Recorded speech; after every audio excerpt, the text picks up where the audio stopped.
Čau, postskriptum skatītāji! Mēs visi zinām, ka vasara ir pilsētasvētku laiks. Arī mēs braucām uz Ikšķiles pilsētas svētkiem, kur apskatījām antīkos motociklus. Un dienu vēlāk Ogres televīzijas komanda brauc uz Spīķeriem, kur bija sapulcējušās aktīvākās, radošākās un skaistākās vecmāmiņas. Kāpēc? To jūs noskaidrosiet raidījuma noslēgumā. Un kā jums šodien Ikšķiles svētki? Nu, ļoti patīk. Ko jūs jau esat apmeklējis un ko apmeklēsiet? Mākslinieki uzstājās. Moči, forši. Un kādi turpmākie plāni šodienai? Vakarā uz Balnienā. Ikšķiles svētki jau, es skatos, šogad ir viss mūsu zaļā pļaviņa jau ir pilna jau ar visādām kioskiņiem un visādas mantiņas un kas tik nu nav un ļoti krāšņi, un tad jau vēl ir ieplānots jau visu dienas garumā visāds vēl ir fizkultūras sacensības jaunieši. Nu, tas stāsts droši vien būtu mazliet garāks, un pirmām kārtām gribētos izstāstīt to, ka šogad Latvijas Antīgo automobīļu klubs atzīmē savu 40 gadu jubileju, un arī mūsu kluba motosekcija 40 gadus jau veca. Tātad šogad ir vairāk pasākumu, kuros mēs popularizējam šo seno tehniku, un Ikšķilē viena no tām vietām, uz kurām tad mēs esam arī atbraukuši ar vienu, teiksim, salīdzinoši nelielu, bet ļoti izcilu motociklu skaitu. Un kāpēc tieši Ikšķile? Mēs gribam atdzīvināt šo tradīciju, kas bija 80. gados, kad Ikšķilē norisinājās Bādara balvas izcīņa tieši senajiem motocikliem. 90. gados šī kustība mazliet apsīka, taču šobrīd tehnika ir pietiekoši labi sagatavota un vīri ir, braukt griboši. Un mēs vēlamies atjaunot šo tradīciju, un tad šogad mēs atbraucām uz Ikšķili, lai parādītu un mazliet iezīmētu šā pasākuma ideju, parādīt tehniku, un nākošgad jau varbūt lielākā skaitā piedalītos Ikšķiles svētkos ar seno motociklu parādu.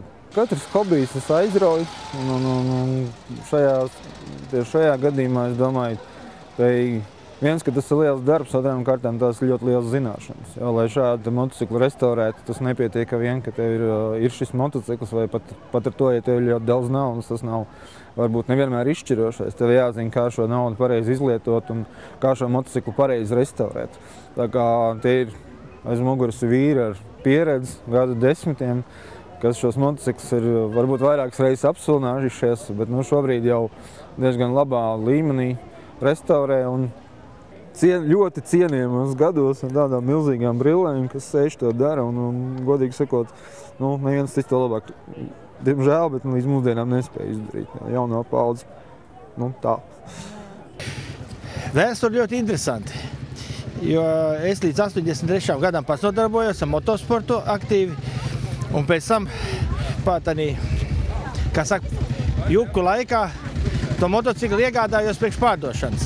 Bet tikai es biju saveicis kārtībā viņu braukšanas kārtībā un sāku piedalīties šajos pasākumos, tad es sapratu, ka nevar pārdot, un nevar no Latvijas vest ārā viņu.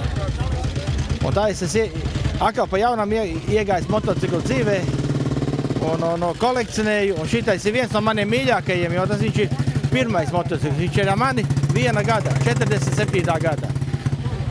Iepatīkās, nav kritērija tāda. Es neesmu tāds kolekcionērs, kā tikai vienu marku kolekcionēt. Vienkārši ir interesants modelis. Es viņu vai iegādājos, vai kāds man iedod.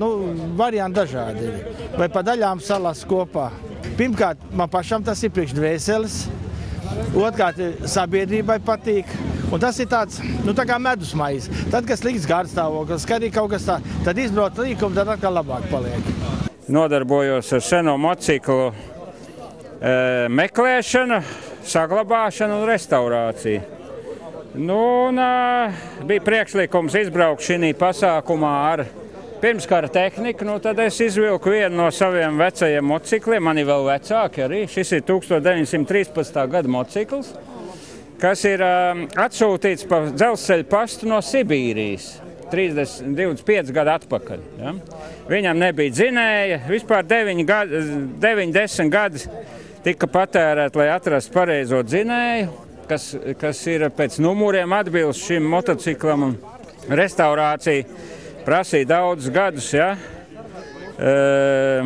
niķelēšanu Vācijā un detaļu vākšanu saraksta vairāk kā 600 e-pasti tika sūtīti un saņemti no Anglijas. Un, tā ir tāda vispasaules brālība, kad cilvēks cilvēkam palīdz, ja, lai mūsu kopējā lieta iet uz priekšu. Tas nav hobijs vairāk, tas ir dzīves stils, motocikli un to saglabāšana, restaurācija, starptautiskā sarakste, teiksim, arī tehnoloģijas. Šis ir viens no grūtākajiem. Es par to vārdu dārdzību es te nerunātu, jo ja tu pats ļoti daudz ko dari, tad tu neskaiti to naudu. Ja? Savu stundu sev nemaksā. Ja?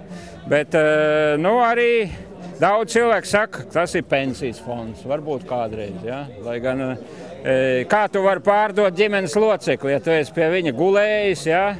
Gadiem viņu taisīs. Piemēram, šis sēdeklis, nekas īpašs, ja, pašu roku taisīts, bet, ja jūs pastītos apakšējā ādiņa nav piekniedēta, bet viņa ir piešūta pie bleķa. Tātad bleķim, katram caurumiņam ādā ir pretī bleķī caurumiņš. Tātad ir jāšuj ar rokām pašam, ja, pie televizora. 2 nedēļu pirksti pēc tam ir jēli, jo šujmašīna to nevar. Diegs netrāpīs, ja.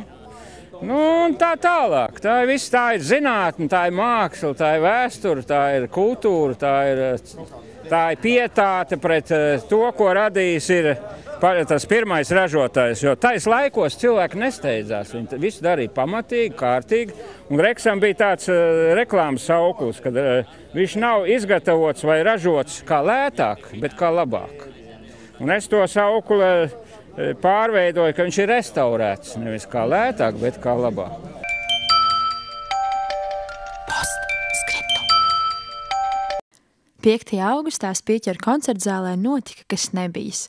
Pirmo reizi Latvijā tika kronēta Latvijas labākā vecmāmiņa. Vasaras garumā vecmāmiņas mācījās un sev pilnveidoja, lai nokļūtu finālā, kur cīnījās par vecmāmiņu 2012 titulu.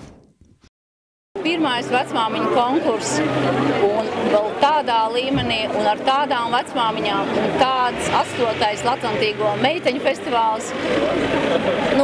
Vienkārši brīžiem man jāaptur asaras, lai es nesāktu raudāt. Kad mēs iepazināmies pirmajā atlasē pusfinālā, viņas bija vienas. Ir pagājuši 3 mēneši, un viņas ir katru dienu mainās, un viņas katru dienu ir savādākas. Un kas ir ļoti interesanti, mēs nebija redzējis nevienu talantu priekšnesumu. Tad arī talanti vienkārši ik pa brīdim lika man būt pārsteigtai. Jo, kā pierāda mūsu konkurss, uz skatuves ir vienlaicīgi 38 gadus veca vecmāmiņa un 74. Viņa saplūst vienā skaistā enerģijas plūsmā un, var teikt, man patīk izrunāt šo vārdu. Latvijas skaistākās, gudrākās, talantīgākās vecmāmiņas. Es lasu avīzi Diena, un man ļoti interesē senioru lapuse, un es ieraudzīju senioru lapusē tādu piedāvājumu.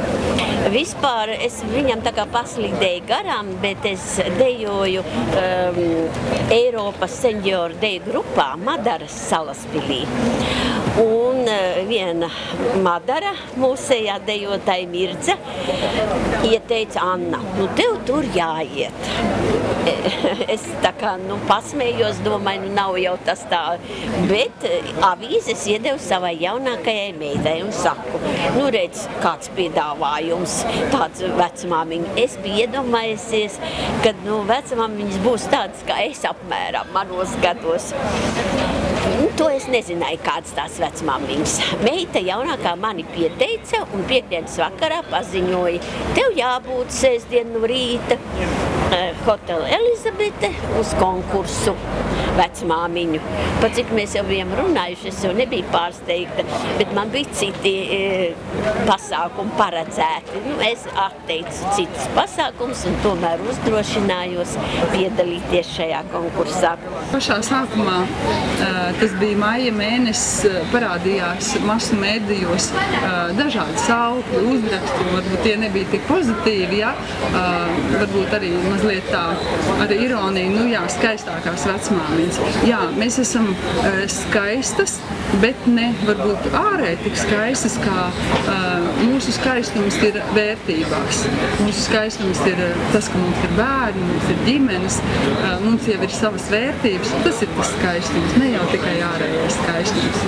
Šeit vienkārši sievietes ir izvēlējušās kaut ko izdarīt, varbūt nesēdēt mājās pie seriāliem un tā tālāk, bet praktiski ir 14 sievietes palikušas tās, kas strādā, kas grib kaut ko jaunu iegūt un kas ir atvērtas visam jaunajam.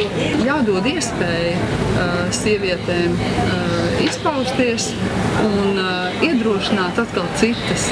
Es tiešām visām Latvijas sievietēm gribu teikt un arī aicināt, ir jāpiedalās dažādiem izaicinājumiem, projektiem, jo mēs ļoti daudz no tā iegūstam. Patiesību sakot, es zinu, ka jaunām meitenēm ir ļoti liela uzrīkstēšanās piedalīties šādos konkursos. Sievietēm, kas ir precētas, ir vēl grūtāk, un vecmāmiņām ir vēl lielāka uzrīkstēšanās. Tikai un vienīgi pozitīvs vērtēju, jo ja sieviete pēc šāda konkursa spēja, teiksim, pacelt savu pašapziņu un būt vēl laimīgāka vecmāmiņa šī gadījumā, tas ir fantastiski. Man ir svarīgākā lieta tā harizma, absolūti varbūt ne talants, jo katra vecmāmiņa, kas šeit ir nonākusi, ir ļoti, ļoti talantīga. Un es noteikti skatīšos šo harizmu, un mēs esam faktiski jau vērtējuši viņu jau 3 mēnešu garumā. Tā kā ir pāris knipiņi, ko mēs droši vien atstāsim pie sevis, bet svarīgākā lieta ir šis pozitīvs, šī mīlestība, kas staro no šīs vecmāmiņas, lai to jūt ne tikai mazbērni, bet lai to jūt arī vecmāmiņas bērni. Tas novēlējums, ko es gribētu nodot vecmāmiņām, tas, ka mīliet sevi tādas, kādas jūs esiet, un jūs saviem bērniem būsiet tāpat visskaistākās un mazbērniem tāpat vismīļākās. Galvenais jau īstenībā dejā ir harizma un sajūta, tā sajūta, ar kādu tu kāp uz skatuves un kāpēc tu to dari. Un ja, teiksim, šī arī vakarā bija tā, ka šīs vecmāmiņas, kuras dejoja ar prieku sev un savam partnerim, tās arī, protams, kad bija līderis. Lieliski man ir prieks redzēt, kad Elite Drāki ļoti pacentusies, lai šis konkurss būtu arvien augstākā līmenī. Un, manuprāt, ir lielisks pasākums un mums ir daudz skaistas vecmāmiņas, par ko man ir milzīgs prieks, un es ceru, ka nākamgad droši vien būs vēl vairāk pretendentes. Lai mums ir skaisti cilvēki, lai mums ir skaisti ne tikai vecmāmiņas, vectētiņi, bet arī mazbērni, un tas jau viss pasākums pats par sevi runā.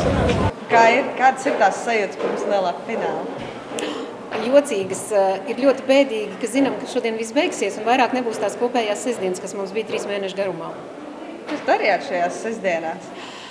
Rakstījām esejas, apmeklējām Saulkrastos Elgu Drūli, brīnišķīgas sestdienas pavadījām, gatavojām salātus, runājām par dzīvi, par bērniem, par mazbērniem. Ārkārtīgi jaukas sestdienas. Kādi ir tie jūsu iegūmi no šīm sestdienām un kopā pavadītā laika konkursa laikā? Es domāju, ka tas ir ļoti nozīmīgs laiks manā dzīvē, jo tāpēc, ka es ieguvu ļoti daudz, teiksim, varbūt tās iepazinu personības, jo katra no šīm 13 vecmāmiņām, neskaitot mani, ir ārkārtīgi burvīgas sievietes, ārkārtīgi skaistas sievietes, gan ārēji, gan iekšēji, un es ļoti priecājos, kad man bija tāda iespēja dot ar viņām visām satikties.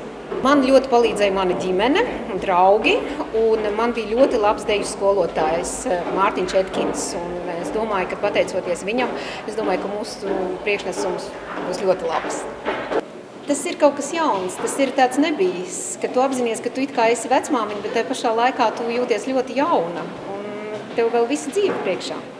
Un zināmā mērā arī ļoti pārsteidzoši, ka vecmāmiņas ir tik talantīgas, atraktīvas, un es pat nezinu, kur tie talanti viņām visu laiku ir bijuši paslēpti. Un labi, kad ir šāds konkurss. Arī dāmām ļoti labos gados.